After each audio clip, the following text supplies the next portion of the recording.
কল্পনা করুন আপনি সকালে ঘুম থেকে উঠে ফোনটা হাতে নিলেন, সোশ্যাল মিডিয়া খুলতেই আপনার সামনে এলো এমন এক দৃশ্য যা দেখে মানুষের উপর থেকে বিশ্বাস উঠে যাওয়া স্বাভাবিক। চোখের সামনে একজন জ্যান্ত মানুষকে পুড়িয়ে মারা হচ্ছে, আগুনের লেলিয়ান শিখা আর বাঁচার আর্তনাদ। না, এটা কোনো সিনেমার দৃশ্য নয়, এটা আমাদের পাশের দেশ বাংলাদেশের বর্তমান পরিস্থিতি এক ভয়ানক ভাইরাল ভিডিও। গত কয়েকদিন ধরে ইন্টারনেটে দামানলের মতো ছড়িয়ে পড়েছে এই খবর। দাবি করা হচ্ছে বাংলাদেশে হিন্দুদের ওপর গণহত্যা চলছে, কিন্তু প্রশ্ন হলো আমরা যা স্ক্রিনে দেখছি তার সবটাই কি সত্যি, নাকি এর পিছনে লুকিয়ে আছে অন্য কোনো গভীর রাজনীতি? আজ আমরা আবেগের চশমা খুলে লজিক দিয়ে বোঝার চেষ্টা করব সীমান্তের ওপারে আমাদের ভাই বোনেরা আসলে কেমন আছেন। এটা কি শুধু ধর্মীয় হামলা, নাকি ক্ষমতার পালাবো দলের এক নিষ্ঠুর খেলা? ঘটনা শুরু হয় সরকার পরিবর্তনের পর থেকে। ইতিহাসের দিকে তাকালে দেখবেন যখনই কোনো দেশের সরকার ব্যবস্থা বা পুলিশ প্রশাসন ভেঙে পড়ে, তখন সেখানে শুরু হয় গণহিংসা। আর এই গণহিংসা প্রথম এবং সবচেয়ে সহজ শিকার হয় সেই দেশের সংখ্যালঘুরা। বাংলাদেশেও ঠিক সেটাই হয়েছে। সম্প্রতি যে ভিডিও এবং খবরগুলো ভাইরাল হয়েছে সেখানে দেখা যাচ্ছে মন্দির ভাঙা হচ্ছে,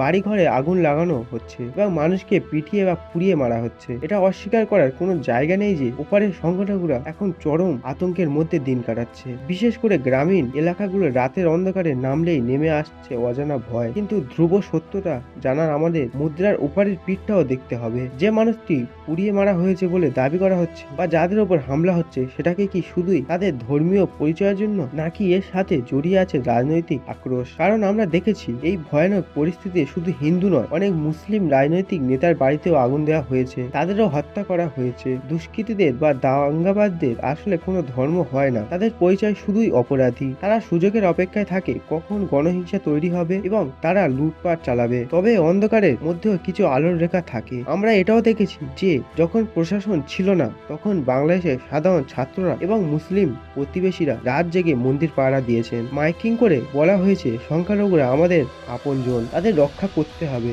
অর্থাৎ পুরো দেশের সব মানুষই যে হামলাকারী তা কিন্তু নয়, লড়াইটা আসলে উগ্রবাদ বনাম মানবতার। পরিশেষে একটাই কথা বলবো, বর্ডার বা কাঁটাতার হয়তো জমি ভাগ করতে পারে, কিন্তু মানুষের কষ্ট ভাগ করে না। ওপারে কোনো হিন্দু ভাই বোন আক্রান্ত হন, এপারে আমাদেরও কষ্ট হয়। আবার যখন কোনো সাধারণ মানুষ রাজনৈতিক হিংসার শিকার হন, সেটাও মানবতার পরিচয়। আগুন যখন লাগে তখন তা হিন্দু বা মুসলিম দেখে না, তা সবকিছু ছাই করে দেয়। আমাদের দাবি একটাই, আর আন্তর্জাতিক মহল এই বিষয়ে নজর দিক এবং দোষী ও দৃষ্টান্তমূলক শাস্তি হোক, যাতে ভবিষ্যতে আর কোনো মায়ের কোল খালি না হয়। বন্ধুরা, এই পরিস্থিতি নিয়ে আপনাদের কি মতামত? এটা কি শুধুই রাজনীতি, নাকি সুপরিকল্পিত কোনো ষড়যন্ত্র? নিচে কমেন্টে জানান।